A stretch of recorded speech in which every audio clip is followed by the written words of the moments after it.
1991년 어떤 도시에서 인구 10만 명당 381명이 살해당했습니다. 그 해에만 6,349명이 죽었습니다.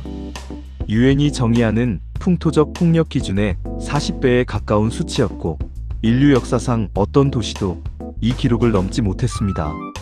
그런데 놀랍게도 이 도시는 2013년 뉴욕과 텔아비브를 제치고 세계에서 가장 혁신적인 도시로 선정됩니다. 같은 도시 이야기입니다. 콜롬비아 메데인.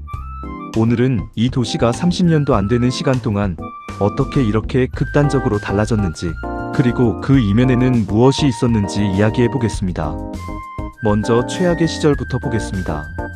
1980년대에서 90년대 초 메데인은 파블로 에스코바르가 이끄는 메데인 카르텔의 근거지였습니다. 이 카르텔은 한때 전 세계 코카인 유통량의 60%를 장악했다고 알려져 있습니다. 에스코바르는 콜롬비아 정부와 전쟁을 치르듯 폭탄 테러와 암살을 일삼았고, 그 여파로 1991년 메데인의 살인율은 인구 10만 명당 381명, 일부 집계로는 416명까지 치솟았습니다. 이 수치는 지금까지도 현대 도시 범죄 통계에서 최악의 기록으로 꼽힙니다. 도시 전체가 세계에서 가장 위험한 곳이라는 낙인 속에 있었습니다. 전환점은 한 시장에게서 시작됩니다. 2004년 취임한 세르히오 파하르도 시장은 수학자 출신이었습니다. 그가 내세운 전략은 사회적 도시주의였습니다. 논리는 단순했습니다. 가장 가난하고 폭력적인 동네에 가장 좋은 건축물을 지어주자는 것이었습니다. 그의 임기 동안 메데인에는 학교 120곳과 상징적인 도서관 공원 9곳이 들어섰습니다. 대표적인 스페인 도서관 공원은 한때 마약 조직이 장악했던 산토도밍고 지역 언덕 위에 세워졌습니다. 그런데 이 대규모 건설 사업의 재원이 흥미롭습니다. 외국 차관을 빌린 게 아니라 시가 소유한 공기업인 EPM, 즉 메데인 공공사업공사의 수익을 재원으로 썼습니다. 전기와 수도 사업으로 번 돈을 가장 가난한 동네의 건축물에 재투자한 셈입니다. 빚 없이 지속 가능한 투자가 가능했던 이유입니다. 또 하나의 상징은 메트로 카블레, 케이블카였습니다.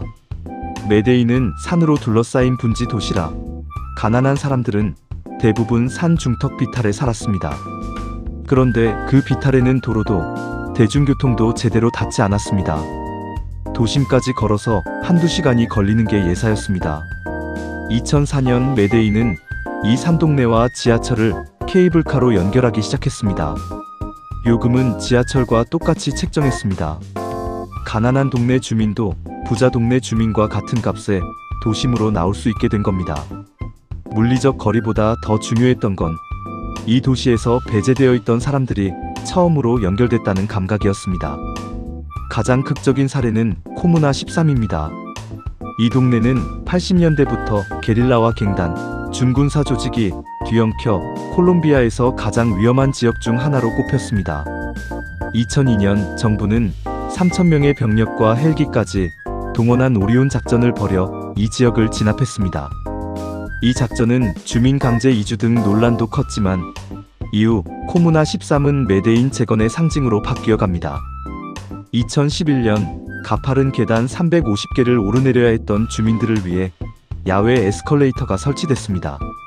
시는 이 완공을 기념해 지역 예술가들을 초청했고, 총알 자국이 남아있던 벽마다 벽화가 그려지기 시작했습니다. 지금 코무나 13은 메데인에서 가장 많은 관광객이 찾는 명소 중 하나입니다. 한때 총성이 울리던 골목을 지금은 전 세계 여행자들이 에스컬레이터를 타고 벽화를 구경하며 지나갑니다. 그리고 2013년 메데인은 월스트리트 저널과 시티그룹, 도시토지연구소가 함께 선정한 올해의 혁신, 도시의 뉴욕과 텔아비브를 제치고 이름을 올립니다. 살인율은 극적으로 떨어졌습니다. 2023년 기준 인구 10만 명당 약 13명, 2024년에는 11.04명까지 낮아졌습니다. 82년 만에 가장 낮은 수치였습니다. 1991년과 비교하면 인구당 살인율이 97% 넘게 줄어든 셈입니다. 그런데 여기서 이야기를 그냥 끝내면 절반만 말한 게 됩니다. 메데인의 치안 개선을 도서관과 케이블카만으로 설명하는 건 지나친 단순하라는 지적도 있습니다. 이 도시의 마약 조직들은 지금도 사라지지 않았습니다.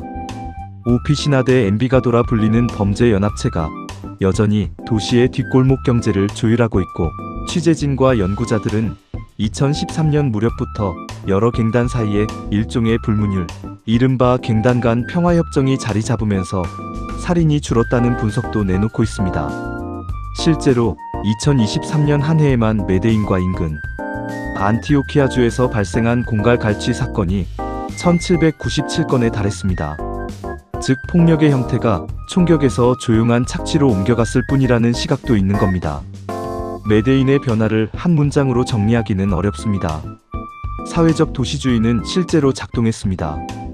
가난한 동네에 최고 수준의 공공건축을 짓고 대중교통으로 도시 전체를 연결하고 그 재원을 외채가 아닌 공기업 수익으로 조달한다는 아이디어는 이후 전 세계 도시계획가들이 실제로 배우러 오는 모델이 됐습니다. 하지만 동시에 조직범죄 세력들 사이의 내부적인 힘의 균형과 침묵의 거래도 살인율 하락의 한 축을 차지하고 있었습니다. 즉 메데인의 재생은 좋은 정책만으로 설명되지 않습니다.